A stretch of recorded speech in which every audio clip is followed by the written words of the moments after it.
right. Well, I think we're live. Welcome, everybody. My name is Daniel Abussi. I'm Associate Director of Berklee Global Enrollment Initiatives. It is with great pleasure and delight that I welcome you all to session number 2.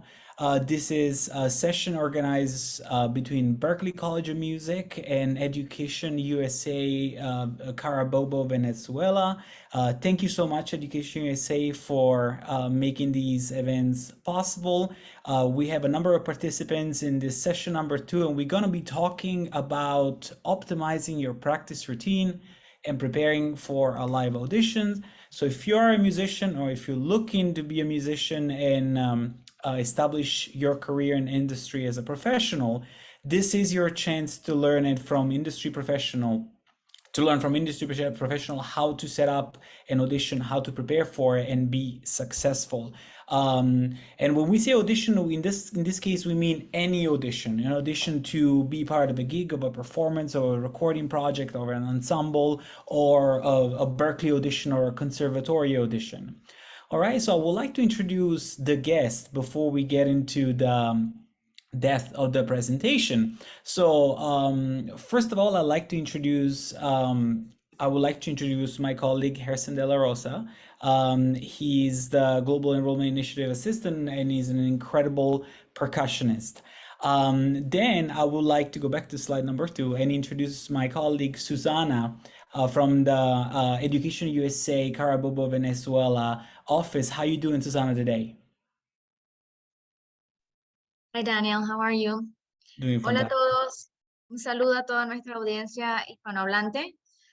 Como Daniel nos comentó en este momento, pues hoy vamos a tener una segunda sesión. Estoy viendo que entre los conectados hay algunos nombres que ya conocemos de la primera sesión. En este caso vamos a estar tratando el tema de las audiciones. ¿Cómo nos vamos a preparar para nuestras audiciones en vivo? Entonces, súper interesante. Si están interesados en hacer una audición pronto, pues este es su día. Thanks so much, Susana. And then in the background, I would like to introduce another colleague in the Office of Admission and on the team of auditions at Berklee College of Music. His name is Luis Portalatin, amazing saxophonist. He's going to be helping us out with a little bit of translation, just to make sure that we cover all ground. How are you doing, Luis? Are you with us?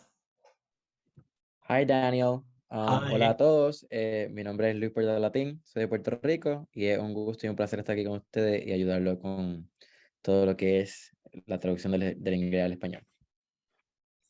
Thank you so much, Luis. It's a pleasure to have you here, and thank you for being here. So let's get started. Before we talk on, before we discuss the topic of how to prepare for an audition formally, let's talk a little bit about ourselves. And we just thought that it would be a good opportunity for you to get to know us a little better, what we do, what we've done, as it pertains to our music careers, as well as Berklee College of Music. So I'm going to start and I'm going to pass it on to my colleague Gerson. So as I mentioned, my name is Daniel. I'm the Associate Director of Global Enrollment Initiatives, and I've been a guitarist for a little bit over 20 years. I've been focusing mainly on rock and blues and pop rock. So I'm a guitarist. I've done a lot of performing growing up, especially as I was going through college. And then right now, because of my hectic schedule and a lot of international travel that I do, I refound my love for songwriting and production. So obviously, aside from what I do here at Berklee, I'm also writing songs. Most of them I write on the road during that time. So I see a lot of airports and I see a lot of long flights and a lot of time to kill on those flights. And that's the perfect opportunity for me to get into songwriting and also take inspiration from the many stories and strange things that you see when you're traveling internationally. And I see some of these times as an opportunity to work on my music, even though, I may not have my instrument on me. But moving forward, on this QR code that you see here, you can connect with me and, check out my music if you like and get to know me a little better. And then I'm going to pass it on to my colleague, Gerson. Gerson, how you doing? Hi, Daniel. Thank you very much for the opportunity. Doing great. It's a pleasure to be here and, be part of this session. talking about one of my favorite topics, which is practicing and how to optimize your practice, how to try to work in a way that we can advance in auditions, and how to enhance that practice process so we serve up to that purpose. And not only for auditions, but other opportunities like scholarships and gigs, and be part of a different type of groups like orchestra, temporary groups, popular music groups. So yeah, so I'm excited to be here. So you guys know a little bit about myself. I started playing percussion when I was 10 years old. And I started as a drummer, and kind of like I started finding like pleasure in Latin music. And, you know, I'm from Puerto Rico, so that's sort of what we breathe down there. So, and then in 7th grade, I started getting more into orchestral music. And that's when I started reading, learning music notation, learning about music theory, and the rest is history. I started in the conservatory in Puerto Rico, and then moved to Boston just to looking for more challenges and more performing opportunities. And I've been able to play, and thankfully and gratefully been able to play with Boston Philharmonic Orchestra. I 2 years ago joined a contemporary music group based in Boston, in New York City, called Aeon Ensemble. And you know, we're a group of young professionals, and I'm sort of like the baby of the group. So it's always fun and a learning experience to see all these professionals performing, you know, bigger halls like Carnegie and all of that. So I'm very grateful for my time in Boston and for all the networking and all the exposure to mostly what we're going to talk about today. I pretty much learned how to learn, honestly, how to learn how to think about music differently when I came here. So I'm very glad to be sharing those type of points with you guys. Thanks so much, Gerson. Luis, would you like to summarize a little bit what's being said? For sure. So para beneficio de aquellos que no entienden mucho el inglés, tenemos aquí como panelistas a Daniel Abussi, que es el director asociado de la oficina de Global Enrollment Initiatives. Él es guitarrista, le gusta mucho lo que es el rock y el blues, pero últimamente ya no tiene tanto tiempo para practicar porque siempre está viajando para la oficina, así que se ha reaventurado en lo que es el arte del songwriting, ser como compositor, escribir letras para canciones. Y él aprecia mucho ese tiempo que le da todo ese tiempo de viaje, y lo utiliza más bien para lo que viene siendo el escribir canciones y todas esas cuestiones. Y nuestro segundo panelista es Gerson de la Rosa, puertorriqueño, percusionista clásico. Viene de allá en Puerto Rico, estuvo un tiempo en el conservatorio, o sea, creo que ¿hasta qué año estuviste en el conservatorio, Gerson? Unos 2 años. 2 años en el conservatorio, luego vino acá al Boston Conservatory, Conservatorio de Boston. Acá estudió, y ahora recientemente pertenece a un grupo de música contemporánea que se llama The Aeon Ensemble, right? Yeah. Y ambos están aquí para hablarles un poco de lo que es una rutina de práctica óptima y de cómo más bien prepararse para audiciones, y básicamente darle su experiencia, trucos y consejos de cómo prepararse mejor y cómo organizarse para cualquiera que sea las audiciones que vengan presentes, ya sea para alguna universidad, para algún evento per se. Ellos vienen aquí con información valiosa que les va a ser de mucho uso. Thanks so much, Luis. All right. Well, moving forward, so this is all the ground that we're gonna cover today. You have it on this slide. We're gonna talk about our practice routines as they pertain to two different people with two different backgrounds and coming from two different style experiences and instruments. We're gonna talk a little bit about in what way can we make can we obtain better results, right? Can we get in a better performative stage? And also, how do we prepare for an audition? Would it be, what is the difference between an audition for a college and an audition for a gig? Are they the same? Are they different? In what way? And then in the end, we're going to open it up to a little Q&A where you'll get your chance to ask any questions. Also, the second part of the presentation is going to be interactive, meaning that we have given the audience the ability to turn on your video and your microphone. So we're going to be asking questions. So before we get into the depth of this, and Gerson is going to be sharing a little bit more about what's to come in the next few slides, start thinking about what your routine is, right? Give yourself a second to think, what am I doing? How structured is my routine? Do I just pick up my instrument and do whatever? Or do I have a plan? Do I work on certain things? Do I work on dynamics one day? Do I work on reading one day? Do I do solfege another day? And so on. What is your style? What is your routine? That's what we want to hear. So start thinking about that, because we're gonna be asking questions moving forward.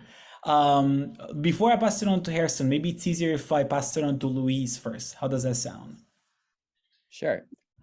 So, en la sesión de hoy vamos a hablar un poco o bastante de lo que es la práctica. ¿Por qué practicamos? Vamos a hablar de diferentes tipos de rutinas de práctica. Hablaremos de recursos que podremos utilizar para hacer nuestras rutinas de práctica más eficientes. Diferencias entre lo que es el prepararse para también audiciones. Entiéndase cuál es la diferencia de una audición para alguna universidad, para alguna orquesta, para aquellos que les interesa ese campo. ¿Cuál es la diferencia entre eso y quizá practicar y prepararse para una audición de algún evento al cual vaya a tocar? Entonces, ya la segunda parte de la sesión vendría siendo una sesión de preguntas y respuestas, y nos gustaría que ustedes activen sus cámaras, quisiéramos verle sus caras, conocerlo un poco mejor, y que vayan pensando ya de una vez cómo son, de qué se trata sus sesiones de práctica, si tienen alguna estructura, si de pronto ustedes practican solfeo, practican ear training, practican de alguna forma en particular, o si así solamente practican así como en el momento les nace, y ya de ahí vamos viendo, y Daniel y Gerson les dará cuál es su input. Gerson, go ahead. Awesome. Thank you very much, Luis, and Daniel. So basically, just to dive right into it, that's the main question, right? Why do we practice? And I think that we all kind of can share a similar opinion. We do practice with the hopes of getting better and achieving a certain level of mastery and trying to, be as close as possible to our master, right? Or to our teachers or any sort of artist that we admire. But why? Why? That's another question. Besides, joining an orchestra or joining your dream of an ensemble. I think that the reason why we should practice and why we have to kind of like learn how to learn our instrument on a deeper level is because it's going to allow us to express ourselves musically as accurate as we want in X or Y musical situation. And it's going to allow us to be free, honestly, just to be free and being able to express ourselves musically without thinking about the mechanics or thinking what we're doing or thinking about what scale we should implement here. The reason we want to practice is solely to be free, be musically free. And it's different to say I am Gerson de la Rosa and I'm Puerto Rico, versus saying my name is Gerson de la Rosa and I am from Puerto Rico. I could say it one way or the other, but one kind of like has better nuance. And it's the same situation with music when we're improvising or when we're playing music that's written and we still want to like add our chime and add our musical voice to it. Being musically free allow us to look relaxed, allow us to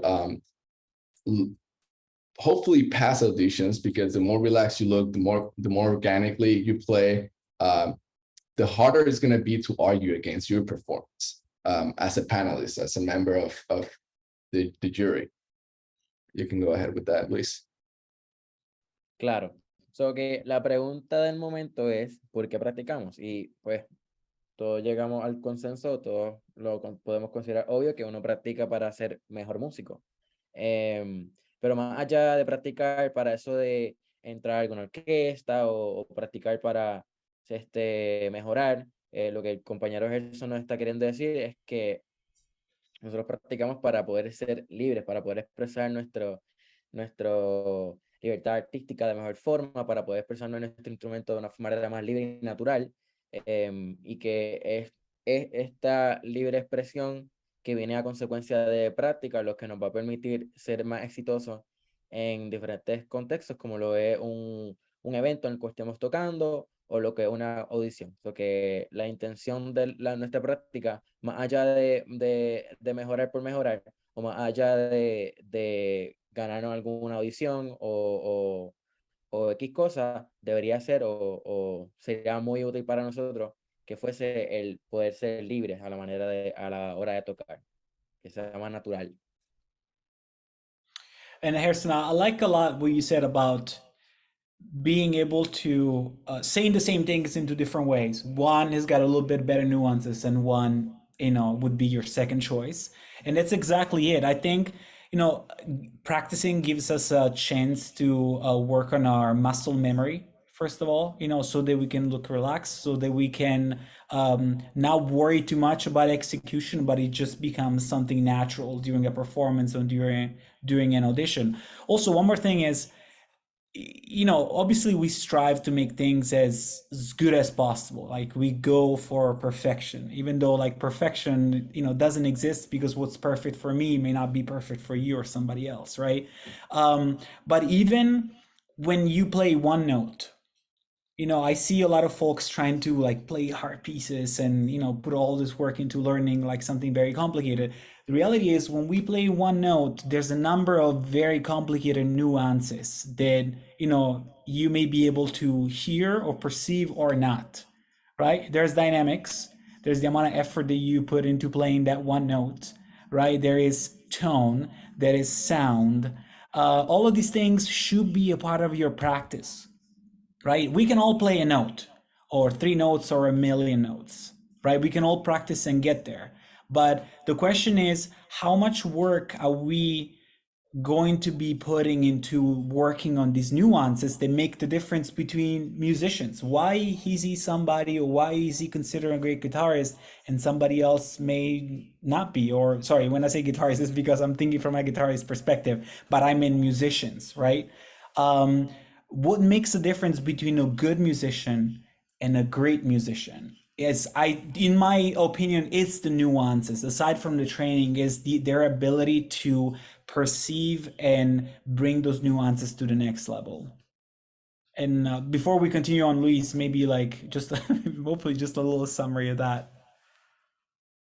Claro.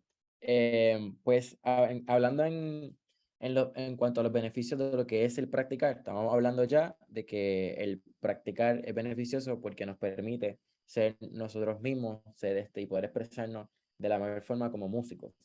Pero Gerson y Daniel abundaron un poco más en el tema de cómo tú notas o sea, la diferencia entre un músico profesional y un músico que quizás aficionado es que pueden notar ciertos tipos de rasgos en cómo tocan. Por ejemplo, Daniel está usando el ejemplo de una nota. Una nota, él se fija como músico profesional en que al tú tocar una nota hay diferentes elementos que van a determinar cuál nivel de expertise tú tienes como músico, ya sea el tono, ya sea la afinación, cuánto esfuerzo te conlleva producir esa nota, y todas esas cuestiones que cuando se lleva en un contexto más artístico, tú puedes notar y diferenciar quién practica mucho y quién no practica tanto, quién más bien le hace falta más práctica, y que pues todas esas cosas son reales y son evidentes, y que pues por eso con nosotros como músicos necesitamos practicar para adquirir un nivel de expertise adecuado.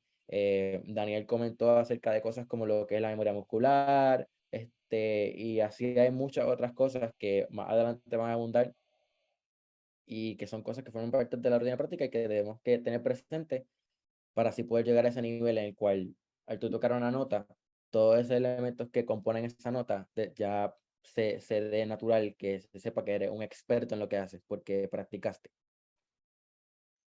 Thanks so much, Luis.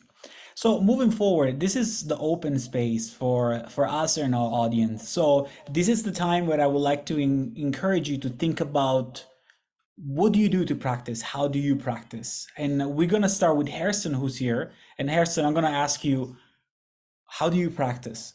What is your routine? Before we handpick somebody from our audience, we're gonna start with you. Awesome. Yeah, for sure.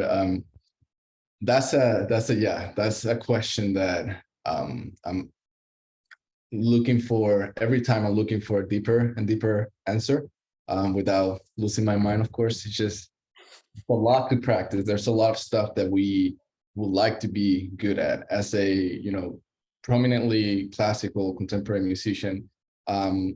These days I'm finding myself more into like improvising, and trying to expand a jazz language or develop a jazz language.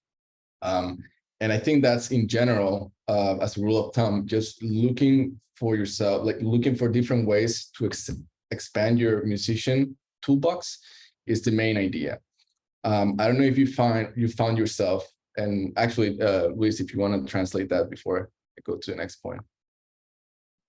Sí, bueno, pues estamos hablando ya de cómo practicamos, y vamos a comenzar. La idea es que pronto todos compartamos cuál es nuestra rutina de práctica, pero la persona que va a romper el hielo es Gerson, y él nos está comentando que él como percusionista clásico, la pregunta que más se hace es cómo practica, qué practicar. Él ciertamente tiene muchísimas cosas que tener bajo control.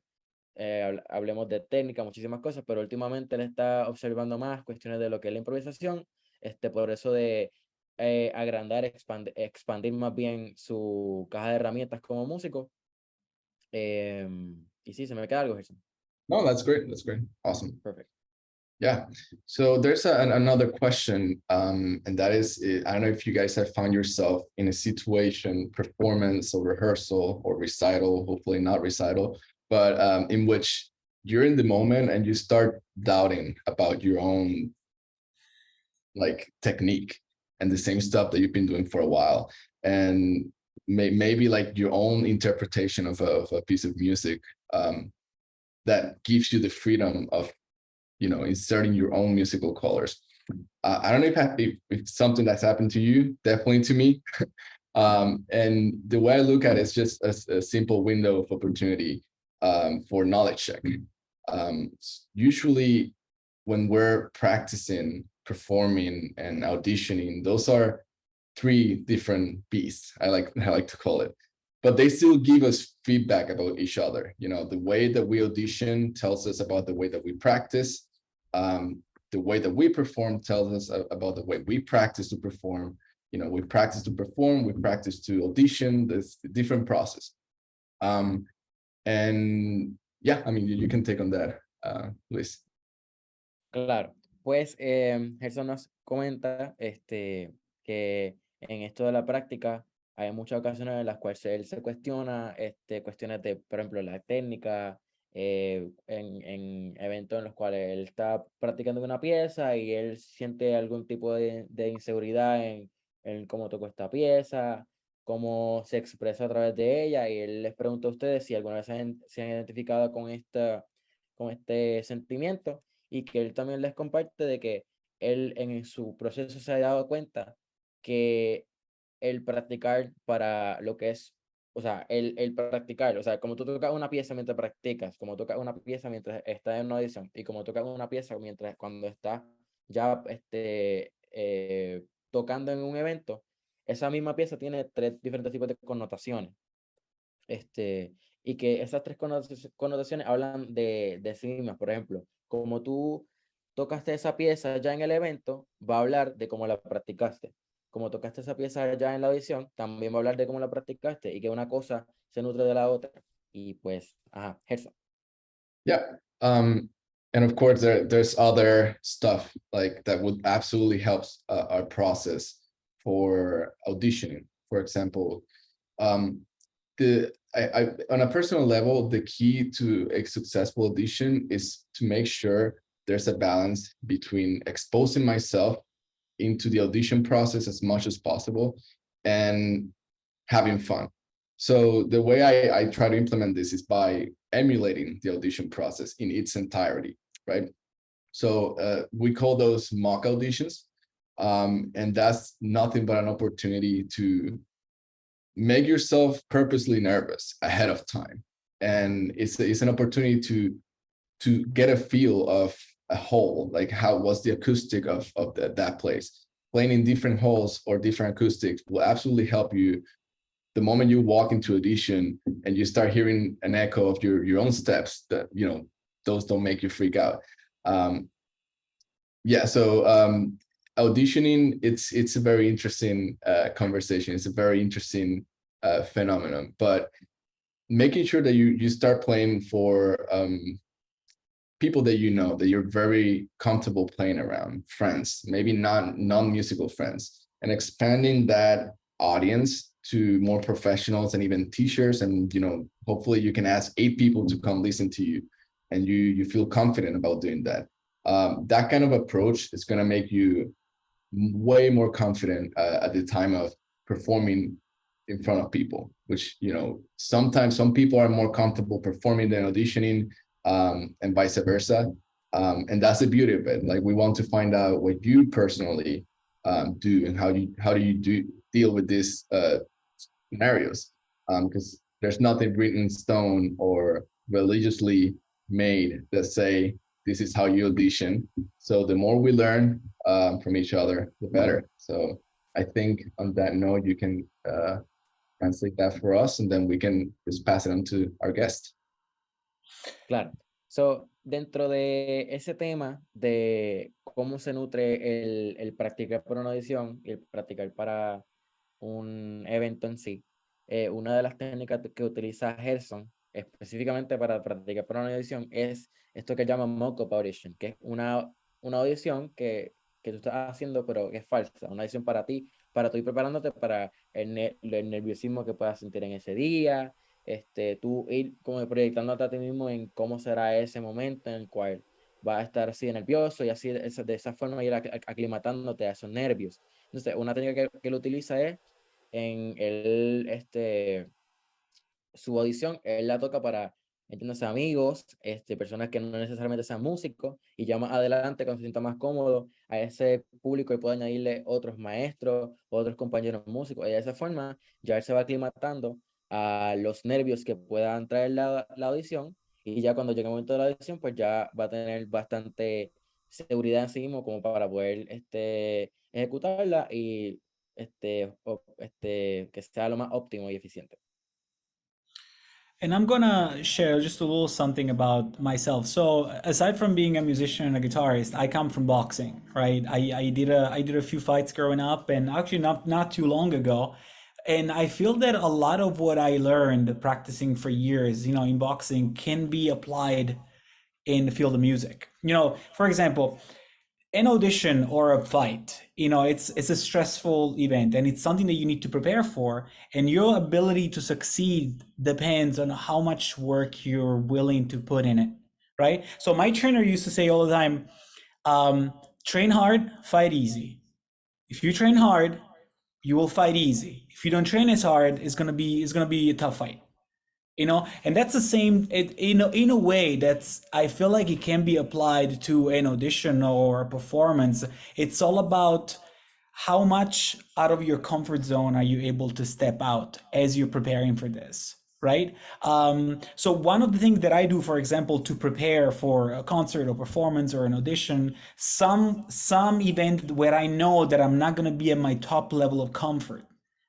Okay, what I mean by top level of comfort is me in my room with my things, me in my studio, just me, my guitar, my amp, my sound, my environment where nobody's judging me, nobody's watching me, nobody's criticizing me. And that's my perfect bubble, right? Now I'm gonna have to step out of that bubble, and I'm gonna be in a place where I don't know if I will have my gear. Most likely I'm gonna have to use somebody else's amp, somebody else's sound. My sound is gonna be controlled by somebody else. I'm gonna be in a room that is gonna make me sound different, and I'm gonna sound different to myself. And I don't know if I'm gonna like it, right? So when I practice, for example, I try, and it's a little bit similar to what Gerson was explaining. I try to make my life as difficult as possible. I'm trying to make a sound, I'm trying to work with a sound that I don't like. I'm trying to work with a sound that is harder to play, right? I'm gonna try to, like, for example, this is a very guitarist analogy, but I'm sure you can apply to your instrument. I turn my tone, my volume down on my guitar, and that makes it, makes the sustain on my guitar like a lot smaller, a lot shorter and harder to play, right? So I make it a little tougher on myself so that when I'm on stage and I'm using, my gear and, my sound the way I want, I can navigate my instrument in a better way.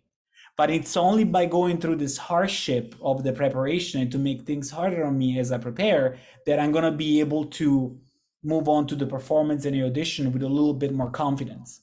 Going back to train hard, fight easy. If you sweat it all the way through your preparation and you put in the rounds, then when it's time to fight, it's going to be an easy fight, right? If you train to do 10 rounds of boxing and then your fight is 3 rounds, easy peasy. Now take that and apply it to your practice. And then as Louis translates this, I'm going to encourage you folks to raise your hand and then we'll hear your experience. How does that sound? Perfecto. Bueno, pues Daniel nos está hablando de su experiencia como boxeador. Él también, él también es boxeador y ha tenido varias sesiones de entrenamiento para algunas peleas que ha tenido. Y él nos comenta que él encuentra muchas similitudes entre ambos procesos de preparación y que lo que más le llama la atención es una cita que compartió de su entrenador.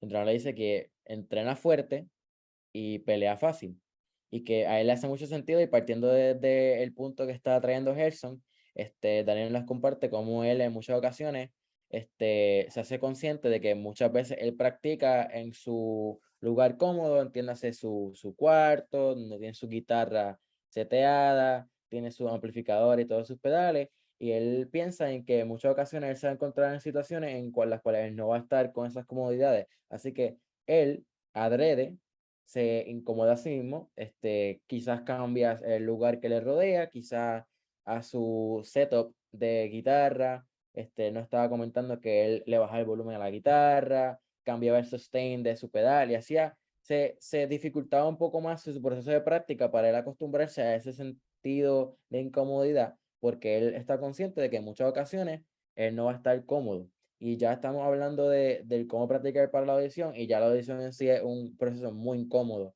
Y pues que en ambas cosas Gerson y Daniel están muy de acuerdo y están compartiéndonos que el prepararnos para esto en muchas ocasiones va a significar incomodarnos un poco y, según, ¿verdad?, ya de acuerdo a nuestro contexto, buscar formas de recrear esas condiciones de la mejor forma que podamos, ya sea practicando, poniéndonos nerviosos frente a una audiencia X, como nos dice Gerson, o ya sea poniéndonos en una situación incómoda con nuestro instrumento o con el espacio que nos rodea, como dice Daniel. Esto nos va a permitir estar lo suficiente listo, o quién sabe si están sobre preparados para lo que vendría a ser nuestra audición. Ahora vamos a comenzar con a hablar eso, que nos gustaría que prendan sus cámaras para ver su rostro y comenzar la sesión de preguntas y respuestas. Thanks so much. So who would like to go first? We may have somebody on camera. Anybody who wants to share their practice, their routine, or any recommendation for our audience? Who wants to go first? Juan, how you doing? Hello. How are you? Doing fantastic. How about yourself? I just arrived my home. I was nervous because I was just on the street because I just finished my classes an hour ago, and my house is away from the university. Okay. And I wanted to share because I'm practicing right now for the audition to apply for the College of Music. And I'm a classic pianist. I'm preparing a piece about 5 minutes long.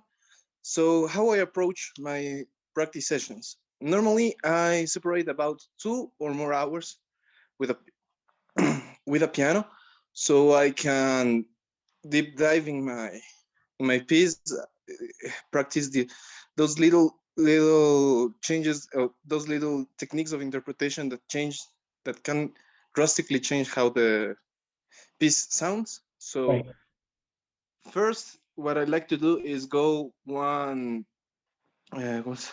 the full piece one time, make a mental or even write down which parts I need to practice right now. Where the parts that I felt nervous, I made a mistake, or something I played and I didn't like, I mark them. So when I finish that one go of the full piece, Hmm? I go to those parts I pinpointed, and I go several ways with my. Okay, I go several ways.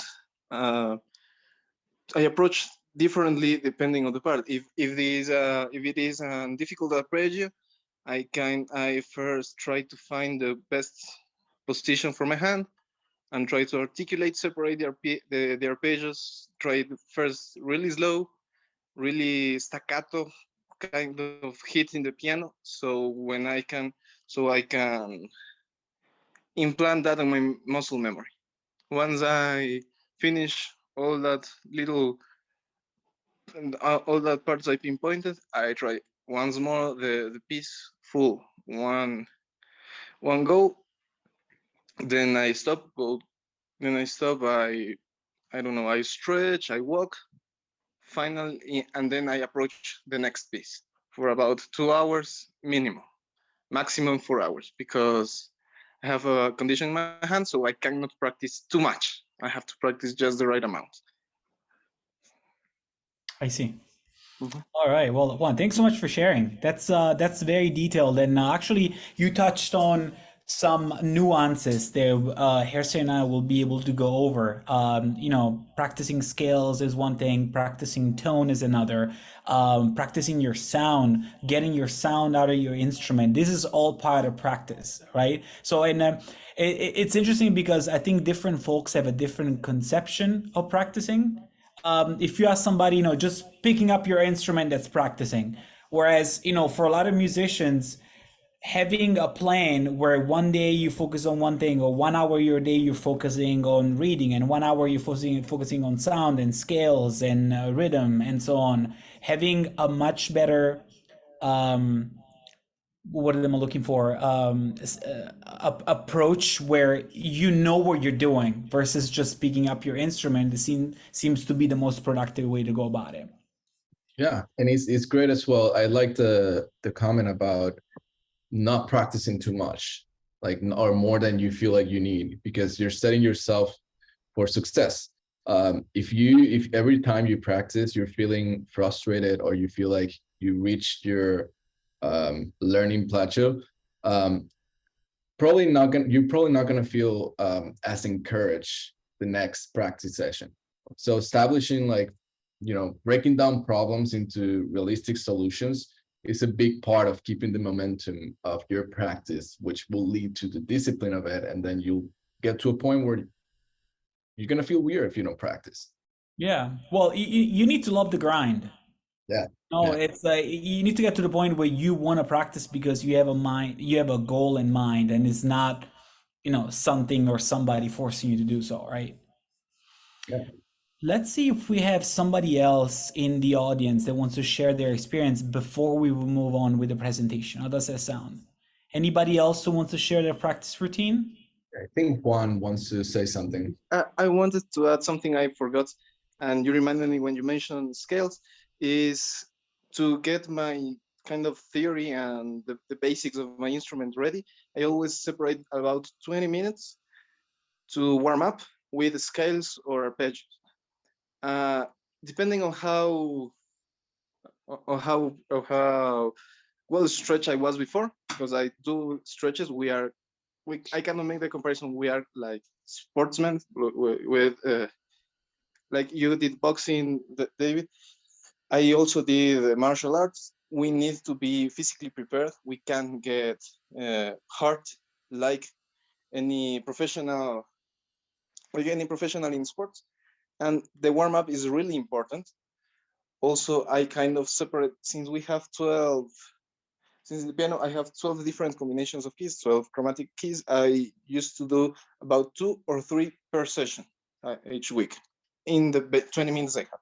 If the 20 minutes run out or I'm already warmed up, I stop that part because it's mentally exhausting more than preparing the piece. The piece is fun to play. Technique is really hard to continue doing. So I would set this maximum amount of 20 minutes. Yeah.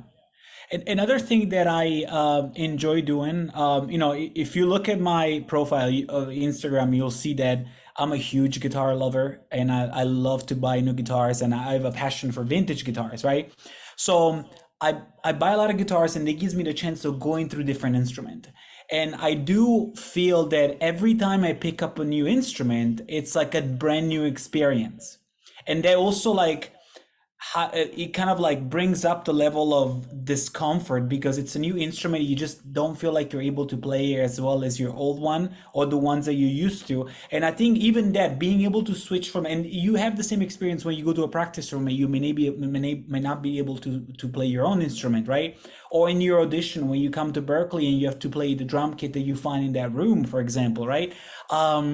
I think being able to move away from the comfort of your instrument and to play somebody else's instrument, that's another great way that works for me to like bring the level of comfort down. And I don't like it, to be honest with you. I wouldn't be comfortable to bring somebody else's guitar on stage. But if I do that during practice, that kind of like, once I pick up my instrument, then it feels and I feel like I can do a lot better. But anyways, let's move forward because it seems like here we can keep it going until tomorrow. There's so much to go over. So moving forward, we have this specific video that is featuring Leo Blanco. He's a professor at Berklee College of Music, and he's got a whole series on how to plan for an effective practice routine. Now, we're not going to be playing the whole series, but this is something that, Gerson, while I play this video, if you could kindly share the page in the chat for our audience so that if you want to watch the whole series, you can. But we are going to spend the next 5 minutes checking out session number 1 just to see if it's something that you want to continue doing. We find this extremely helpful.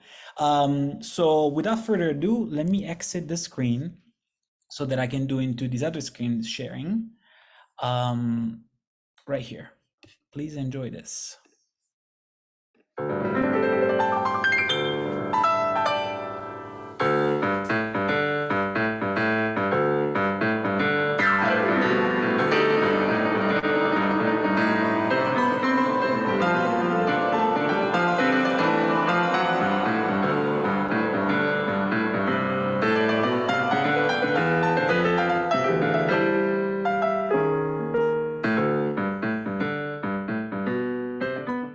You probably didn't get into music because you love practicing, but rather because you love making music and the experience of making it by having the keys at the end of your fingertips, right? But soon enough, if you continue into music, you will discover the urge to get better and better every time. And for this, there's no other way but practicing. In this video, you're going to explore the benefits of practicing versus just playing for fun, and how to organize your practicing by notating and organizing your session through a journal. Okay, let's talk about goals. In every serious task you engage to, we need to set up some goals. It could be, for example, be a part of an orchestra, be a band member of your favorite rock band, or teach music later in life. But for this, we need to set up 2 types of goals: long-term goals and short-term goals. The short-term goals are goals that you can achieve in 1 or 2 practice sessions, the most, and will help you to succeed achieving your long-term goals. On the other hand, long-term goals are achieved in a larger scale of time. It could vary from a week or a month, and it will be achieved by being disciplined in your short-term goals. For example, let's say that your long-term is to learn all major and minor scales in 12 keys by 90 beats per minute. Then your short terms should be learn 2 scales every day, that's to say every practice session, at 75 beats per minute. Another example of long-term goals could be, for example, to learn a new classical piece. Then your short-term goal should be to memorize 8 bars of this piece every time you sit down to practice. Also, another long-term goal could be to learn a jazz standard every week. Then your short-term goals should be every session you sit at the piano to learn just the harmony by memory, then separately just the melody, and then the structure of the form. A series of successful practice sessions is called effective practice. Now, when is a practice session considered successful? When you achieve your short-term goals and your long-term goals. On the other hand, an unsuccessful practice session is when you are not able to succeed on your short-term goals. Most likely, this occurred by distraction. Checking your social media, checking the phone, getting up to get a snack. There are a million reasons why you can get distracted in your practice session. Be smart by being disciplined, because this will make you a better player at the long run. Although it's very tempting to just sit at the piano and play for fun, but try to separate that part from just practicing and doing your warm-up and sticking to the plan. That's the most important. One of the key points of not getting distracted during your practice session is have everything you need at the moment you sit at the piano to practice. That is... Okay, sorry, Gerson just pointed out to me that you may not be able to see the video. Oh, okay. My apologies. We're gonna have to reshare this then. Okay. I'm very sorry about this. It's because I exited my PowerPoint, so I apologize. Very important, your music journal. Sorry. Your music sheets, right? Even water, right? Your phone, if you need to use any app from it, but put in an airplane so you avoid any calls and distraction. Remember, the habits you established during your practice session will translate into your musicianship. As a pianist, it is very important to me to practice all the time in an instrument that is as close as possible to the instrument I will perform in a stage, like a grand piano. A great example is this Casio Silviano Grand Hybrid. It has many elements of the grand piano: the touch, the feel of the keys, the sustain pedal, and many other features. Okay, so let's get back to the practice time. It is very important to set up the frequency of your practice time and the length. More important than just sit every day and practice randomly, we need to stick to a plan. If you are going to practice 1 hour every practice session, let's divide it into 20 minutes of technique, including warm-up, 25 minutes of repertoire where you'll learn every song, any song you're learning at the time, and 15 minutes of free playing. All these activities should support your short and long-term goals. A practice journal is a very important tool of our practicing. It will keep us measuring our progress. It prevents you to wasting time. It helps you to pick up where we left it in the last session, and it provides a plan where we can measure all the time. A practice journal can be of different shapes. It can be a notebook where you write down your progress. It can be something in any of your devices, as your phone or your tablet. The important thing is you be consistent of what it is, and you always keep it with you at the piano when you practice. Here is a good example of a pulse practice journal for 1 week. Each practice session should include the following notes: date of your practice session, goals you are working to achieve, the techniques you work on, and all of the details, such as what scales and what tempo, the repertoire you work on, including a list of songs and or measures you work on in that session, and your reflections, how you feel during the session and what things need to be improved, and very important, your accomplishments. So in this video, we talk about the importance of practicing, how to organize it, and how it differs from just playing for fun or jamming. And we're just touching the surface of it. We'll continue with more techniques of this in the future videos. One important resource I would recommend you is to use the Berklee Pulse page. There you can find a lot of resources, worksheets, play-alongs, different techniques to improve your practice session and to improve your performance. In the next video, we're going to start talking about the technique aspect of practice session. For example, practicing articulations, dynamics, etc. But we're also going to start playing for fun. But remember, the most important thing here is that you stick to your plan, and you will be amazed of how much you can improve.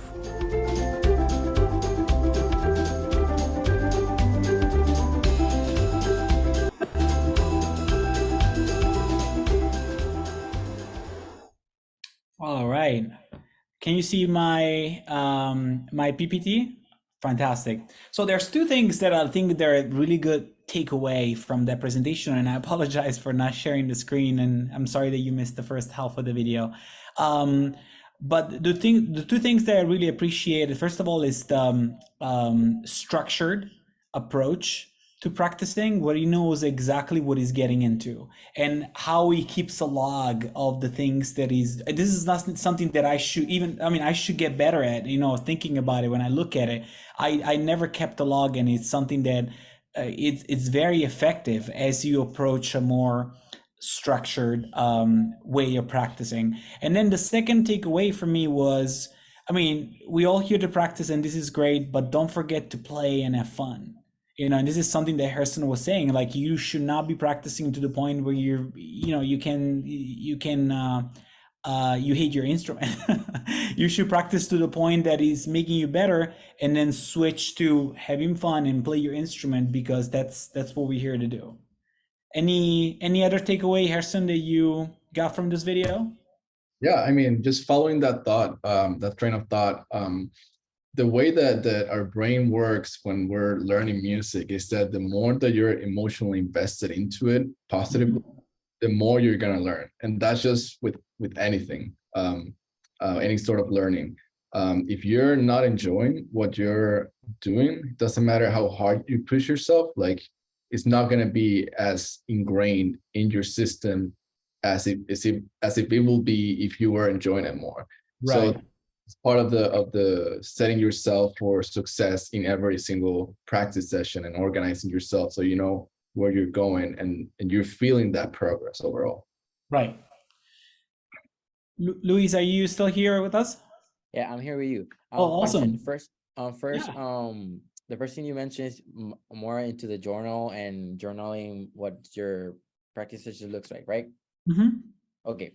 So, Daniel y Gerson estaban comentando que las cosas que ellos más les resonó en cuanto al video de Leo Blanco es, número uno, el Leo Blanco habló de cómo es muy importante esto de tener una agenda o algún tipo de libretita en la cual tú tengas ya le des seguimiento a de qué se trató tu sesión de práctica, por esto de ser eficiente, controlar el tiempo que pasamos en esos temas y tener unas metas claras para así aprovechar ese tiempo.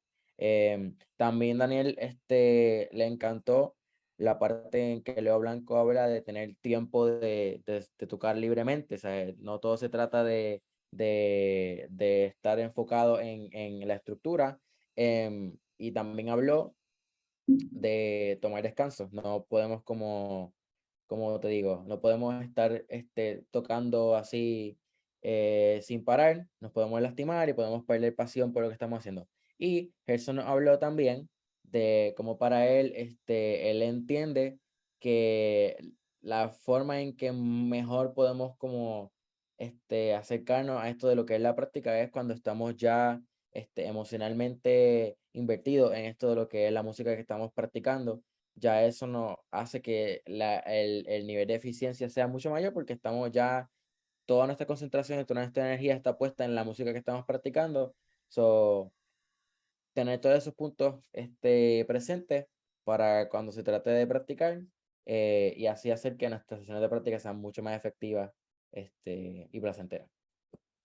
Thanks, Luis. And here's, I think, it's a very good resource for any musicians, anybody who's who's practicing, right? This is kind of like a board with things, a little they came from a brainstorming session, things that you should think of as you approach your practice routine, right? So we were going back to what are the nuances that characterize, that distinguish a good musician from an excellent musician, and what are the things that we think of when we say nuances? So you'll see here accuracy, we see here time, feel, sustain, attacks, and what I wanted to do is to encourage you to think of these criteria, think of these elements as you approach your practice routine, right? And yeah, so please feel free to take a screenshot and feel free to take a note of this. This is actually on my desk where I practice in my studio, because as I try my best, because I should be better at it myself, as I approach a more structured environment of practicing, I try to look at these elements and see what am I missing. And going back to the audition routine, one good question to ask yourself is, what is it that you can improve? And you only know, maybe your teacher knows, right? But you need to focus on the things that need improvement. You need to focus on the things that you can step up, right? Maybe you're a great improviser because that's what you've been focusing on, and now it's time to work on other things like your training or work on your sight reading. As you approach your audition, every step of the process, every element is important. And as you approach performance, or again, an audition or recording, all of these elements will come back. And if there are things that you haven't practiced much, at this point you will know. What do you think, Gerson? Yeah, I agree. And the more of these terms you're familiarized with, the better. And you should be able to at times make distinction. For example, I'm looking at timbre. That's something that I don't know if you guys have heard about that word before and what it means. A lot of people confuse it with tone and feel. And tone and timbre are two different things. For example, timbre, it's the quality of a particular sound. When you're learning a piece of music and you have sort of like an extended technique, that's different from the tone of your sound. And the feel of the music in general that you're making. So knowing these terms and implementing them as part of your vocabulary when you're learning and when you're getting deep into music and into musical material or a piece or your own improvisation, is good to have, it's good to know, and it's good to apply them, and things to think about once you're in your own practice sessions. So moving forward, thanks, Gerson. By the way, what are your best practices? What are the things that you focus on, and how do you structure your practice? Yeah. So first, the hardest part for me is figuring out what my warm-up is, what's my sort of like routine ritual to get into deep work mode, or sort of like this zone of practicing, just to optimize it and get the best of it as much as I can. And for me, that looks like literally going through the basics, and 10-15 minutes of that would do for me. And that's going to determine, at least for me, what how the rest of the practice is going to go. Because if my muscles, I'm a percussionist, so if my muscles are not fully awake or warm up, I'm probably not going to feel good and get a positive feedback out of my own practice, or out of what I'm trying to learn. So warm up is really essential, really, really important. Yes, what else? I try to do as much sight reading as possible. 10 minutes a day, 5 minutes a day would do. Just a completely new piece of music, put it in front of you. I usually use Bach, just because there's a lot of jumps, a lot of intervallic relationship material, and technique. Of course, there's the piece that I work. If I'm working on a marimba, then I do some exercises on marimba.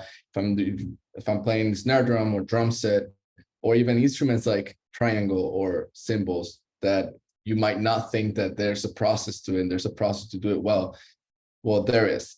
And as well, for being good at one instrument, for example, like let's say snare drum, for me, it transferred to other instruments, because it's not about learning this concept and for this instrument only. I try to study like a general idea of like, okay, how am I using the gravity of the stick when it's bouncing back? Am I relaxed? Am I being flexible with the time? All of these things transfer from instrument to instrument when you're required to play different instruments. I don't know if that was a lot, Liz. Okay, do you guys want me to? Okay, I'll try to. Okay, voy a tratar de hacerle un resumen corto de todo. Pues de las cosas que estamos hablando, mucho tiene que ver con la conversación que tuvimos antes en cuanto a los matices y elementos de lo que es una sesión de práctica y lo importante que es, a la hora de practicar, prestar atención a estos matices, ya sea el timbre, el tono, la articulación, todas estas cuestiones son cosas, elementos importantísimos que tenemos que siempre tener presente y no obviarlos a la hora de practicar. Muchos nos vemos tentados a practicar, entiéndase, una pieza y nos olvidamos por completo que el timbre o el tono o la afinación son cosas importantísimas que a la hora de tocar, van a estar ahí presentes, la hayamos practicado o no, van a estar presentes y va a depender de cuánto practicamos, o sea, la calidad de esos matices va a depender de cuánto practicamos. Y más adelante, Gerson y Daniel, abundaron más en cuáles son los mejores hábitos de práctica que ellos tienen, y eso nos compartía que para él sus 3 mejores hábitos de práctica van siendo el calentar. Para él es extremadamente importante calentar porque para él poder sacar mejores resultados de su sesión de práctica, sus músculos tienen que estar calientes o sea, es lógico que tendremos que calentar para poder llegar a nuestro punto mejor o máximo de rendimiento. Aparte de eso, él también practica lectura a primera vista, de eso de 10 a 15 minutos por día. ¿Y qué se me queda? Que hay una tercera, Gerson. Ah, técnica. Y técnica, que él también trabaja técnica, por eso de que él como percusionista tiene que cubrir diferentes tipos de instrumentos, pues él trabaja ya cuestiones técnicas que se comparten entre ellos y de esa forma hace que su sesión de práctica sea lo más eficiente posible. Thanks so much, Luis, and thank you, Gerson, for these thoughts. So before we move forward, these are 2 really good resources for you to save on your phone, right? So the first one is going to be practice tips and techniques. It's a document that we have on our website that I would encourage everybody to save in your favorites. And then we have the lesson from Professor Leo Blanco. You'll find out that there's actually a video, not audio. Sorry. So it's a 5-step lesson that you can check out on our website, and it's something else that you should be saving. So moving forward, we're gonna move from practicing to audition, and do not forget to plug into the chat any questions that you may have, because at the end of the presentation we'll be able to answer your questions, right? So switching from practice to audition, what are the reasons why we audition? As I mentioned in the beginning of the presentation, it's always a good idea, whatever you do, and not just in music, to step out of your comfort zone, right? It's when you step out of your comfort zone that you're able to think back, what are the things that you could have done better? What are the things that you could work on so that next time you're in that situation, you can be a better performer, or a better musician, or a better session player, or somebody who's recording in a studio? And I like what this slide says in the end, like we're always auditioning, right? There's always somebody around us who's going to look at what you're doing and build some kind of opinion of your playing, right? So moving forward, I have a question for Gerson, right? Gerson, as you approach your performing or your auditioning for gigs in the industry, in what way do you prepare for an audition? What are the things that you consider important at this stage? And something else that I like you to focus on is, going back 5-6 years ago or 10 years ago, you may have a set of priorities. Now you're going through the Boston Conservatory, you graduated, you've been at Berklee for a while, now you're working in the industry, and your set of priorities may have changed, right, compared to the past. So what are your priorities now when you prepare for an audition? Yeah. Luis, ¿quiere explicar eso? Ok, pues estamos hablando ya, ahora vamos a pasar a la segunda parte de lo que es la presentación. Estamos hablando ya de por qué audicionamos. Y en las audiciones nosotros nos enfocamos en, pues, ya demostrar cuál es nuestro talento y las hacemos para acceder a diferentes oportunidades. Vamos a hablar más bien de qué son estas experiencias, cómo nos ayudan a crecer y a fortalecernos en lo que viene siendo la música. Y ahora vamos con Gerson, para ver cómo han cambiado sus prioridades en cuanto a cómo prepararse para una audición. Gerson. Yeah. So assuming that you already know how to practice and you know how to, you know, your weaknesses, your strengths, you know what to sort of like expect of yourself behaviorally when it comes to the entering the practice room or entering a practice session. Now that at least on a personal way, I have a good sense of that just because of years. So it kind of, you can see yourself hitting a learning plateau that I talk about in the beginning of like, okay, how can I keep improving? And there are certain things that you can actually, that everybody, regardless of their level or their experience, they can absolutely implement. And that is, and simply one word, anticipating. Try to anticipate as much as possible. If you're going to, and this is something actually, before I go to that point, my teacher from the Boston Symphony Orchestra told me, if it sounds good, if it sounds organically or organic, or if it sounds natural, it's going to be very hard to argue against. And to get to that level, you need to, well, you know, practice and getting to improve those skills that will allow you to be musically free that we talk about in the beginning. And there's more, but I want to give a chance to Luis to translate that. So, como parte de sus prioridades, Gerson busca, más bien esto de lo que es la audición, llegar a un nivel de libertad en su performance, porque él entiende que para esto de audicionar, lo mejor, tus oportunidades de pasar una audición van a aumentar exponencialmente a medida, o sea, mientras más orgánico, mientras más natural va sonando. Y pues es esto lo que Gerson busca o parte de sus prioridades. Yeah. And then perfect.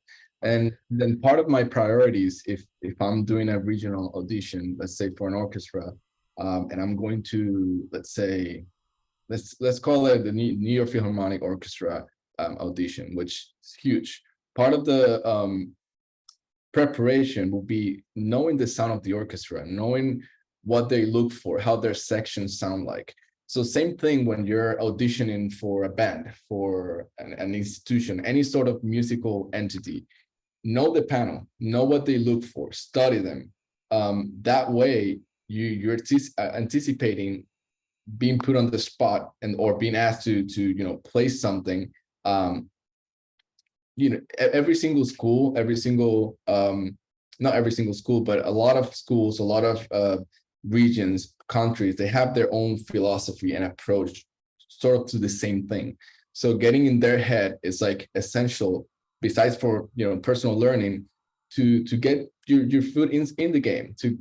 That could be your ticket for the audition, to win the audition.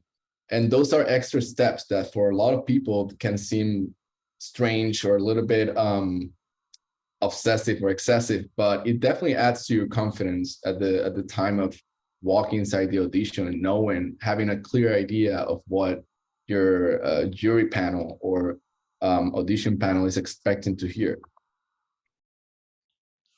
Pues en el mismo, hablando de anticiparse a lo que puede atraer una audición, eso nos comparte que otra de sus prioridades o unos pasos que él toma para prepararse para una audición, en muchas ocasiones él ya mira cuál es el contexto en el cual él va a audicionar.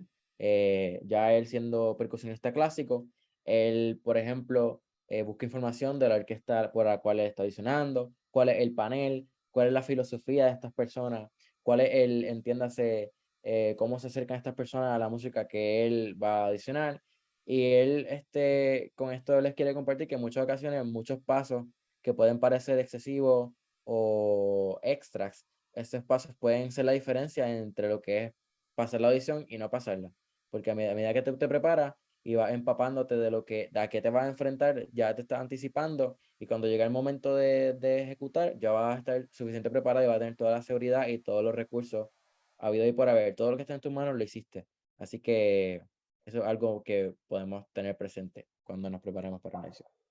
Daniel, I have one more comment real quick. There's a book that absolutely helped me, and it's called The Mastering the Art of Performance, which I'm leaving the link here. And it gives people, gave me a perspective of performing, and basically, like the title suggests, but how we're constantly performing. That is not just a situation when we're in front of people, when we are doing a bank transaction, or solving a logical problem, or taking a school test. Those are literally perfect examples of performing. Stuff that you're doing in this spot that you don't know what to expect, and you're hoping for a certain outcome. It happens all the time. You're doing it all the time. So back on, stepping out of your comfort zone, that we mentioned. yeah. And I like what you said about I like what you said about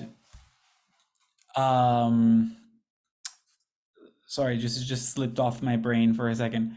I got distracted by the slide. I was just reading at the slide, but I like what you said about, you pretty much said failing to prepare is preparing to fail. As you get into an audition, make sure that you know what are you auditioning for.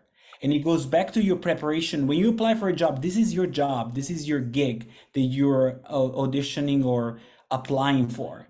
If you're applying for a job at Apple or Facebook, you need to know what you're getting into.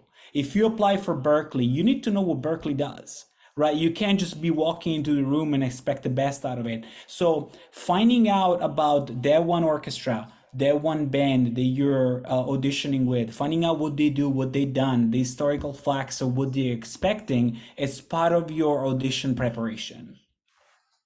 And I apologize that it took me a minute to get there. I got distracted, so that completely slipped off my head. But yeah, so moving forward, thanks, Gerson, by the way, for making that point. Preparing for an audition. This goes back to what Gerson mentioned. Practice like you're doing for the audition. Whatever works out with you. Step out of your comfort zone. Perform in front of non-musician friend. Then step it up and perform in front of musician friends or teachers, just to make it a little bit more uncomfortable for you and a little bit more similar to what the audition experience is going to be like. Number 2. Prepare warm-ups before the audition. A warm-up, it doesn't mean that your hands are on the instrument. That's not warm-up. That's your hands on the instrument. You need to have a routine for warm-up, right? So if I'm preparing to do a 100-meter sprint, I need to be warming up for this. I can't be doing push-up. I need to be preparing for that sprint. So I need to get myself in a position where my legs are going to be sprinting. And in the same way, for your instrument or for that one piece that you're preparing, make sure that you set up a warm-up routine that is specific to that one piece that you'll be performing, that you'll be playing. Okay, so if you're playing fast scales, for example, that's what you're going to be focusing on. If you're playing a B.B. King piece, for example, where tone and warmth and attack are predominant, that's what you should be working on, and so on and so forth. And number 3, perform all of your audition pieces as many times as you can before the audition. Second nature, right? This muscle memory, these should be things that come very naturally. You should not be thinking too much. The instrument should be an extension of yourself, right? And you should be able to play that as natural as possible. It should be as effortless as possible. And I'm going to pass it on to Luis, otherwise he's going to hate me for making this too long.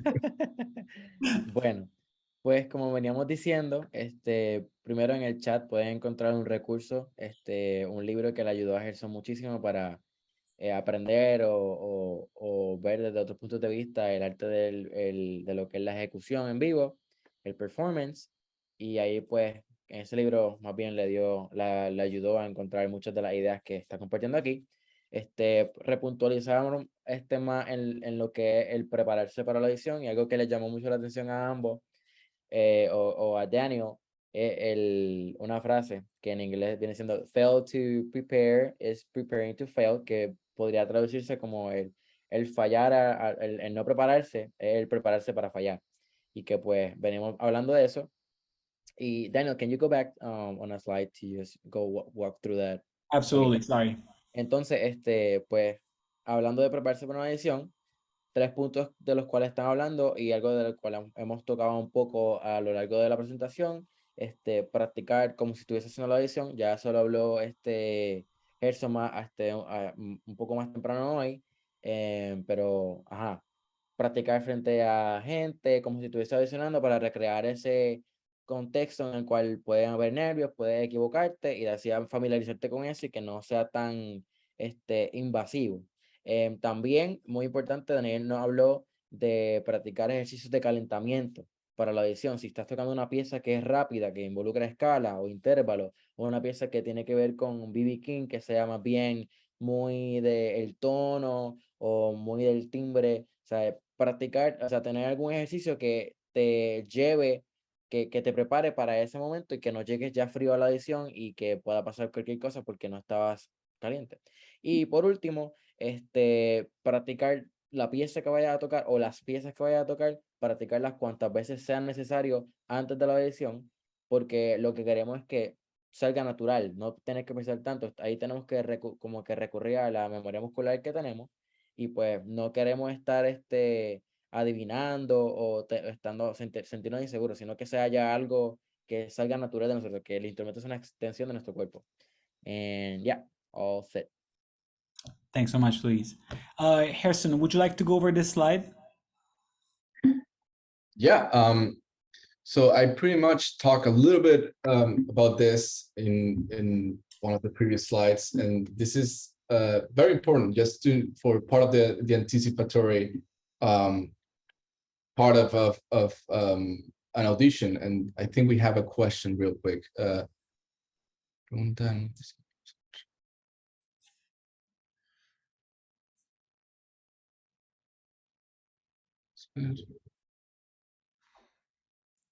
I believe you can, Daniel Galan.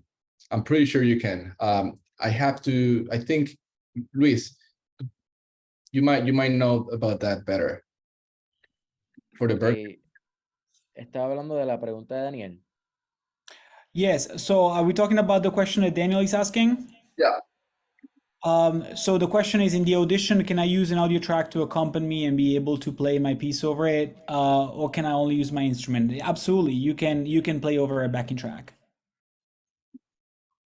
Yeah, great. So just to continue my point, playing different scenarios, different acoustic is really key. It's honestly key for the time that you walk into that audition room or hall, and you get a sense of how loud you should be, how soft you should play, your articulations, all of that is going to help you.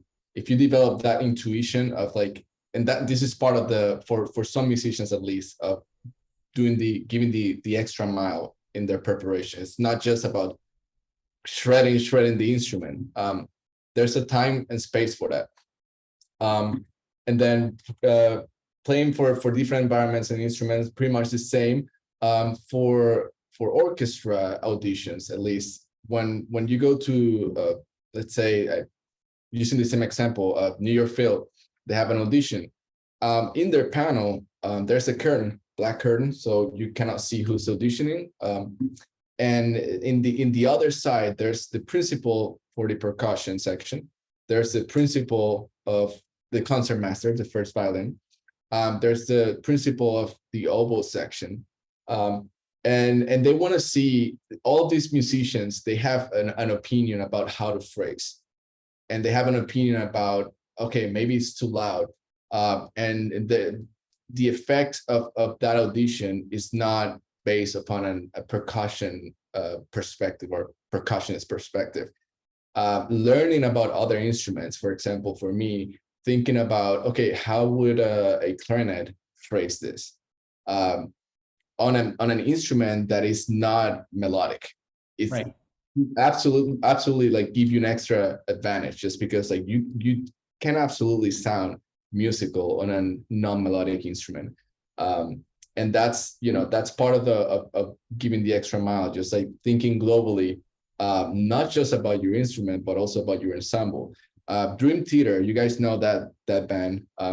When they choose a drummer, they're not, they go through a lot of amazing drummers, but one that actually fit their color as a band and knows how to, know how to play, how much to play, how when is it the right time to play a fill, or know how to play on the pocket, know their style. That is very hard to find, and particularly when you have a pool of excellent drummers who can, they all know how to play in time, they all know how to improvise, how to play on the spot. But one that fits the color of the band, it's hard to find. And these little nuances is going to set the difference for you as an applicant for any sort of musical entity or organization. Thanks, Gerson. Ok, pues para cómo prepararse con una audición, estábamos hablando de, un segundito, considerar el environment, entiéndase ese espacio en el cual vamos a audicionar. Puede ser una sala de conciertos, puede ser online, puede ser a la afuera. Es muy importante como visualizarse en estos espacios, e incluso si tienes la oportunidad de practicar en ellos, pues aprovechar esa oportunidad y ubicarse en esos espacios, porque eso pues ya es un paso extra que uno puede tomar para esa audición, y de esa forma pues ya uno ir familiarizándome con ese proceso. También prepararse para diferentes como ocasiones en las cuales puede ser que si eres pianista, como también mencionó Leo Blanco en su tutorial, pueden darse ocasiones en que tú como pianista tengas que tocar un gran piano, pues tratar de practicar también un gran piano si tienes acceso a uno o algo que lo emule, lo más cercano a eso, para que así cuando llegue el momento de adicional no te encuentres con la realidad de que practicaste en un instrumento diferente al cual te toca usar. O sea, ya eso puede ser una batería, gran piano, o en el caso de Gerson estaba comentando que él, como el percusionista clásico, tiene muchos instrumentos orquestales que él no posee, sino que él tiene que ir al lugar y tocar en ellos, o que ya tú de antemano saber a qué te vas a enfrentar te da una ventaja.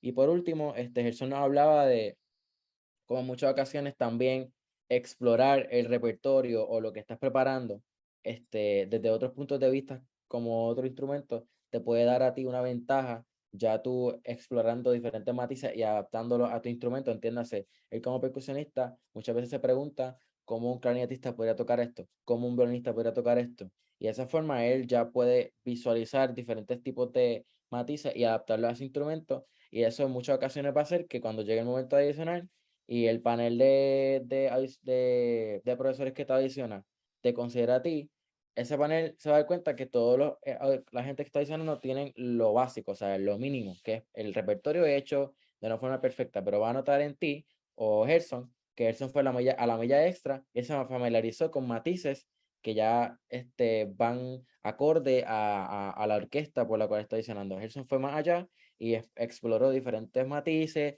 diferentes interpretaciones según la orquesta, y eso lo va a separar a él de los demás y probablemente va a maximizar las posibilidades de que lo acepten. Thank you, Luis. And so moving forward, this is the last slide before we move on to a few more recommendations and the Q&A. So how do you deal with nerves when you are about to get into a stressful situation that could be, an interview or an audition? So our best recommendation is to make sure that you have a pre-audition, pre-performance routine. Think about what works best for you. What puts you in the best mental state to be uncomfortable? What puts you in the best mental state to deal with something stressful or something that is going to put you under pressure? And we all operate in different ways. So what works for me may not work for Gerson or for somebody else, and vice versa, right? So I'm going to start with me. Before any stressful situation or an audition or an interview in any kind, I always liked to see the space first. I mean, the space has always been important to me. Like, what's going to be when I get there? Who am I going to meet? And this is not always an option, by the way. You may not be able to access the space where you're going or the hall, the music hall where you're performing your audition. But I used to even get to the address and look at the building from outside and be like, okay, here's where I need to be tomorrow. And that would also like help me take down a few stress factors. That could be traffic. That could be how long is it going to get me to get from home to this place tomorrow? Am I going to be able to get there on time 30 minutes before so that I can find the first Starbucks, get my cup of coffee, relax, make a phone call, prepare for that experience? Or am I going to have to look for a taxi, make it to the train stop to make sure? And this is going to add stress and eventually is going to affect my performance, right? So this is always worked to me. See the space, and if I cannot access the space, at least get to that place to kind of like see it from outside. And have you ever thought about being in an airport and catching a flight? A lot of people love to get to their gate way before the time. You know, they're at the airport, they know that their flight's leave in 2 hours, yet they still want to get to their gate and just check it out before they even get on the plane. They know that it's going to be 2 hours before their flight even departs. And it's very similar. So you want to see that, okay, this is what I need to be in 2 hours. It's going to take me 10 minutes. It doesn't matter if I'm 2 hours early. That's how long it's going to take me. And it puts me in a much better position to afford that, you know, stressful situation. But then, you know, there's other things that work better for others. You know, take it slow, take deep breaths, whatever puts you in your best mental shape. So think about a time that you were stressed. Think about what are the things that you can do to put you more, you know, at ease. And like I said, things that work for me may not work for you. So it's your job to go through that routine and make sure that you make that a pre-audition effort, a pre-audition homework, right? And then last thing on this slide, walk in and introduce yourself with confidence. That always work in all circumstances. It doesn't matter if you're doing an audition, it doesn't matter if you're doing a job interview, if you're going on a date, it doesn't matter. The first thing that you're going to have to do, you're going to have to introduce yourself with confidence. And your ability to introduce yourself, aside from what kind of musician you are, you could be a stellar musician. If you don't know how to introduce yourself, that's the first thing that we see, the first thing that your auditioner is going to see. Are you able to talk about yourself in an organized way? Right? And like I said, this applies to every stressful situation, audition, or an interview that it could be. Talk about yourself. What are you coming from? What do you want to do? Right?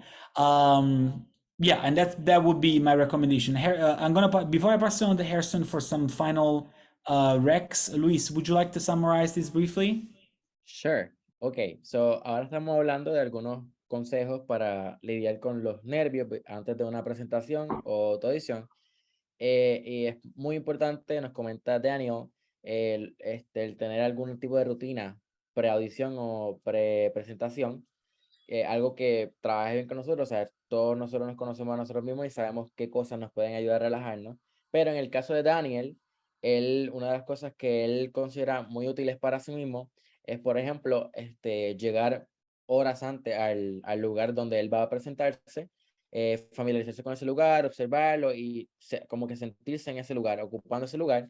De esa forma se evita muchos temas como el que voy tarde, qué ruta tengo que llegar, no sé, cualquier evento que pueda, de cierto modo, afectar o sacarlo a él de esa onda y ese trance de lo que viene siendo la presentación, que eso es lo más importante, la presentación. También él nos comenta, y como está en el slide, algunas técnicas pueden ser tomar respiraciones lentas, profundas, visualizar el resultado final como algo positivo, y también algo que nos comenta Daniel, que es muy importante, es el presentarse con seguridad, que pues eso puede ser muy determinante, y como la primera impresión que das es muy importante, no tan solo para las personas que te ven, sino también para ti, el tú llegar a un lugar y de esa forma hacerlo con seguridad, te va a dar a ti ya un cierto tipo de ventaja y ya vas a romper el hielo de cierta forma y ya sabes a lo que vas, y esa forma de tú ocupar el lugar ya te va a dar como lo que necesitas para comenzar a ejecutar sin ningún tipo de distracción, o quizá de esa forma ya puedas ir aliviando los nervios. Pero a todo esto son consejos ya generales, y lo importante y lo que queremos que ustedes se lleve de este slide en particular es que encuentres cosas que tú entiendas que te ayudan a aliviar los nervios, y que tengas siempre antes de cada presentación o audición una rutina para de esa forma pues evitar que los nervios te traicionen y que pues afecte el tiempo de práctica y el empeño que pusiste. Thanks so much, Luis. All right. Gerson, we're gonna probably like speed it up a little bit because we're a little bit over time. But before we get to the end of the presentation, these are two more very useful resources that we'll like to push your way. Practice exercises as well as a worksheet. What are our recommendation on preparing a tune for a performance? What are the things that you should keep in mind as you prepare for one or more than one pieces? Okay, so feel free to save these in your favorites because it will do well for you. And then this is something that we shared in the last presentation. These are the dates where Berklee is going to be. The dates and the location, sorry, in the Americas, right? So we have some audition dates available in Santo Domingo for Berklee College of Music, Mexico City, São Paulo, Rio de Janeiro, and Bogota. And we also have a number of dates available online. So if you're looking to apply for Berklee College of Music Fall 2023, you could come to any of these cities and audition in person and meet our team in person, or you could audition online. Luis, would you like to summarize that? Sure. Pues aquí vemos, un segundito, que es que había, ok, en el slide anterior, y ahora ya en el chat van a ver unos recursos para prepararse para audiciones y presentaciones. Siéntanse libres de entrar a estos links y de ahí ver algunos recursos para cómo es prepararse. Y esos recursos tienen mucho que ver con lo que estamos hablando aquí, les sirve de continuidad. Y también recuerden la serie de videos de Leo Blanco, que es profesor acá en Berklee, de cómo practicar. Y por último, algunos masterclasses y audiciones que se van a estar dando en Latinoamérica, Santo Domingo, Ciudad de México, Sao Paulo, Río de Janeiro, Bogotá. A todas estas, siéntanse más que bienvenidos de participar si tienen la posibilidad de ir. Y si no, también existen las audiciones en línea, que también son una opción. Y nada, Daniel. Thank you so much. All right, well, I think this is your time now to ask some questions. We have a few more minutes to ask any questions that you may have. So feel free to raise your hand or to use the chat features. Gerson, would you mind going over the list? Do you see any questions that we may have missed during the presentation that we can possibly answer? Yeah. I noticed you answer quite a few of them. Yeah, I think I cover all of them, but yeah, if anybody has a question, feel free to ask away. And as we await for more questions, my apologies, I'm not sure what happened here. I would like to share this other upcoming event that we have. This is happening on Saturday, okay? We're gonna have a masterclass with Associate Professor of the Piano Department, Kevin Harris. And this session is called Creative Approaches to Songwriting and Composition. So feel free to sign up. Participation in this session is obviously absolutely free of cost. And then we'll see you all on Saturday. In the meantime, we're still awaiting your questions, and I'm going to share one more time the slide with our contact information so that if you have any questions for me and Gerson, feel free to connect with us via email or Instagram. We're all over the place. Facebook. There's no way you can now find us. Agree. And if you have any question that you would like to pop on screen and turn on your video, that's absolutely fine as well. Oh, one has a question. Awesome. I also have a few questions as direct message. I'd like to answer if you guys are okay with it in Spanish. Yeah, absolutely. Gerson, you want to go first? Yeah, I mean, I don't know if Juan it wants to ask his question in Spanish or English. Hi guys. Yeah, I'm gonna try it in Spanish better. Yeah. Sorry. Thank you. Bueno, muchas gracias primero por la información muy valiosa. Thank you so much, Daniel and Gerson. No, mi pregunta es específicamente sobre lectura a primera vista. Si tienen algún tip, algún consejo, 2 o 3 consejos así rápidos que nos puedan dar sobre eso. Yo siempre como que me llevé mucho por la audición, por el oído, y a veces me ayudaba, pero a veces también era como una trampa que me hacía. Estar escuchando, lo que pasa que a un nivel de audiciones, sobre todo si la prueba es específicamente de lectura a primera vista, el oído no cuenta, ahí, o sea, cuenta que leas bien lo que está en el papel, y bueno, siempre tuve como esa duda y ese debe, ¿no? Me gustaría mejorar mucho en sight reading. No sé si tienen algún consejo. Muchas gracias. Luis, ¿puedo responder esta? For sure. Bien. Pues sí, yo tuve un maestro, fue un ensayo de banda sinfónica en Puerto Rico, y el maestro de dirección dijo, era un taller con otros directores, jóvenes directores, y él dijo, ¿cómo una persona puede aprender a dirigir? Y la respuesta es dirigiendo. Y eso es algo que yo siempre lo llevo conmigo cuando se tratan de destrezas, que la única manera para uno poder como volverse bueno en esa destreza es ejerciéndola. Y el punto de primera vista es leer a primera vista. Si puedes sacar cualquier pedazo de música de tu instrumento y fuera de tu instrumento, mejor. A veces yo saco cosas de violín, cosas de guitarra, cosas de material de percusión, obviamente, material hasta de arpa, después de que pueda hacer algo de primera vista.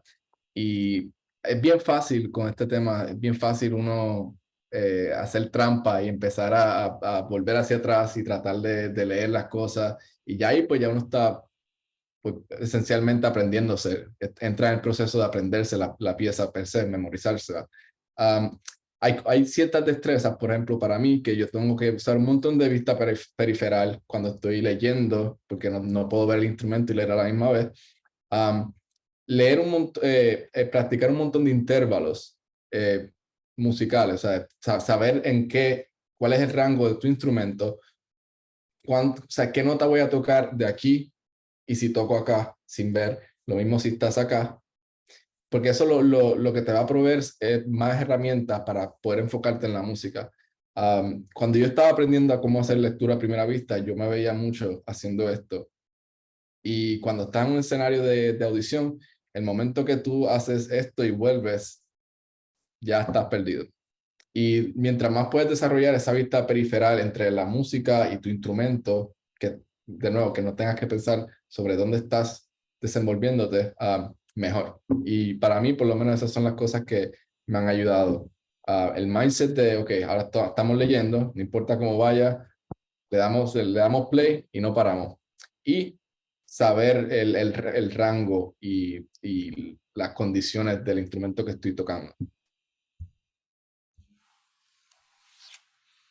And then I don't know if you guys are okay with me answering. I have a few questions regarding the auditions process here. Yeah, absolutely. Okay, so aquí recibo unas cuantas preguntas de Daniel en cuanto al proceso de audición. Déjame... Ok, actually es solamente una, porque las demás las contesté.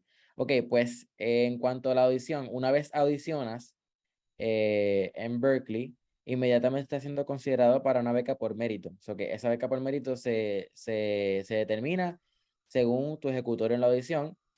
Ya después hay un panel de personas que no solamente te consideran para admisión, sino también te consideran para beca.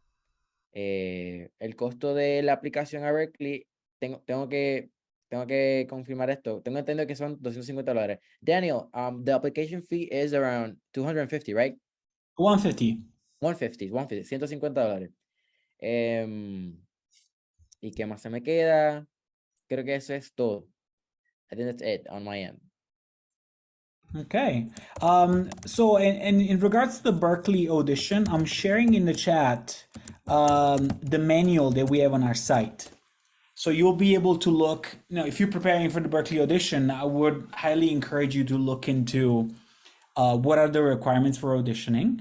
And I would also like to share with you the link tree from Berklee Global Instagram. So if you're not familiar with Berklee Global, Berklee Global is the department that Gerson and I and Luis work for at Berklee College of Music that oversees all partnerships, domestic and international, with government organizations, festivals, higher ed institutions, and so on and so forth.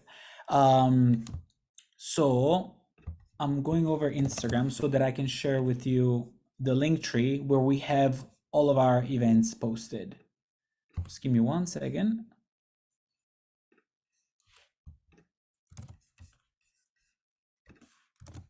Okay, here he is. You'll be able to see what's happening in the next few days, and that includes the Associate Professor of Piano Kevin Harris sessions that is happening on Saturday. Feel free to go ahead and sign up. Feel free to follow Berklee Global Instagram because there's always so much stuff going on, you know, both online and in person. So you may be able to meet us in your country or here in the US or on Zoom throughout the year. I'm going to be sharing Gerson Instagram as well. Luis, do you have a handle that you're able to share with the group here? You mean my social media? Correct. I can I don't have it at hand. I can just see if I can fetch my Instagram account. It's okay. But yeah, I'll put it in the chat. All right. Well, we way over time, and so I think I would like to use this opportunity to thank Susana and Education USA Carabobo Venezuela for your collaboration on this 2 sessions. We had a fantastic time working with you and the center. We look forward for any opportunities in the future of, you know, to engage our audience and talk about what's happening at Berklee and how to help young musicians come to the US and make this possible, right? Please keep in touch. And Susanna, I'm going to pass it on to you for any closing remarks. Yes, Daniel, thank you so much for your help and for your cooperation. Gerson, Luis, thank you very much for sharing your experiences. Luis, muchas gracias por ayudarnos a que toda esta información llegue más lejos en inglés y en español. Muchísimas gracias a todos los que nos han estado acompañando hoy. Hispanohablantes, muchísimas gracias. Si están en Valencia, en Venezuela, nosotros somos Education USA Carabobo. Yo soy la asesora. Y estamos en el Centro Venezolano Americano de Carabobo, el CEVAC, en la calle Carabobo, en Valencia. Entonces los vamos a estar esperando por acá. Si necesitan alguna información sobre estudios en los Estados Unidos, pues por aquí los estaremos esperando. Thank you very much, Daniel, Gerson, Luis, and all the attendees. Thank you, Susanna. Please keep in touch, and thank you all for attending. Keep in touch with us all, and we'll see you all soon, okay? Thank you, everybody. That was fun. Bye, all. Bye, Luis. Thank you so much. Bye-bye. Bye, Pedro. Bye, Juan. Bye. Bye. Bye, all.